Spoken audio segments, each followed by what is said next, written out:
Colossians chapter 3, verse 23. Whatever you do, work at it with all your heart, as working for the Lord, not for human masters. कुलोसियों 3:23 कहता है, जो कुछ तुम करते हो तन मन से करो, यह समझकर कि मनुष्य के लिए नहीं परंतु प्रभु के लिए करते हो. In today's fast-paced world, many people with day planners, digital diary, laptops, tabs, and cell phones are pushing themselves to the limit. आज की तेजी से भागती दुनिया में दिन की योजना बनाने वाले, डिजिटल डायरी, लैपटॉप, टैब और सेलफोन वाले कई लोग खुद को सीमा तक धकेल रहे हैं. Our days often begin with a great deal of hustle. हमारे दिन अक्सर बहुत उद्यम के साथ शुरू होती है. We roll out of bed, grab a quick breakfast, and rush out of the door.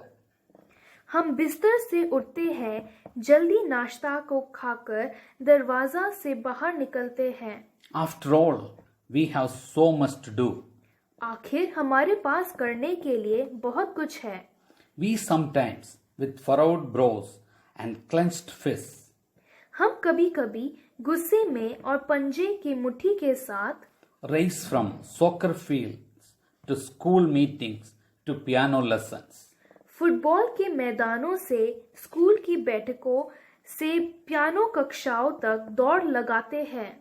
Grabbing meals on the run and collapsing into bed at night exhausted.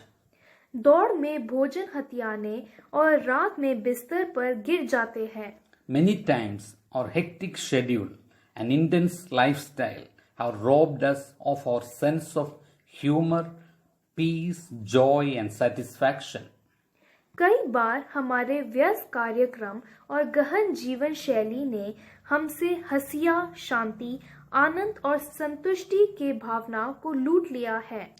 Is it possible that we as Christians approach life far too intensely? क्या हम जीवन को मसीही होने के नाते तीव्रता से लेते हैं?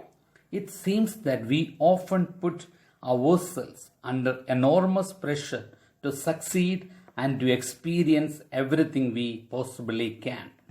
ऐसा लगता है कि हम अक्सर सफल होने के लिए अपने आप को भारी दबाव में डालते हैं और जो कुछ संभव है उन सब का अनुभव करने के लिए. When we don't, we can't forgive ourselves for failing to measure up to our own expectations. और जब हम नहीं कर पाते, हम अपनी उम्मीदों पर खारा उतारने में नाकाम होने के लिए खुद को माफ नहीं कर पाते. But is this the way God wants us to live? लेकिन क्या परमेश्वर चाहता है कि हम इस तरह से जिए? When we examine the creation activity in Genesis 1, we see a simple pattern. जब हम उत्पत्ति 1 में निर्माण गतिविधि की जांच करते हैं, तो हम एक साधारण प्रतिरूप को देखते हैं. First was the work of making the universe and everything in it. पहले ब्रह्मांड और उसमें सब कुछ बनाने के काम था. Then came enjoyment. उसके बाद आनंद आया. God saw that everything was very good. परमेश्वर ने देखा कि सब कुछ अच्छा था. Then came rest. उसके बाद आराम आया. God rested not because he was tired, but because he was satisfied with the completion of a job well done. परमेश्वर ने आराम किया इसलिए नहीं कि वह थका हुआ था, बल्कि वह अच्छी तरह से काम पूरा होने से संतुष्ट था. George Herbert was a gifted English poet. George Herbert एक प्रतिभाशाली अंग्रेज कवि था. At one point in his life, he was not sure. He wanted to do what God wanted him to do. अपने जीवन के एक पड़ाव पर वह निश्चित नहीं था कि वह जो करना चाहता था, क्या परमेश्वर भी वही चाहता था. Being the pastor of a church did not appeal to him. एक चर्च का पादरी होना उसको पसंद नहीं था. Even though he sensed that God was directing him to do that. भले ही उसे लगा कि परमेश्वर उसके लिए निर्देशित कर रहा था, He hesitated because he felt that he would have to give up too much.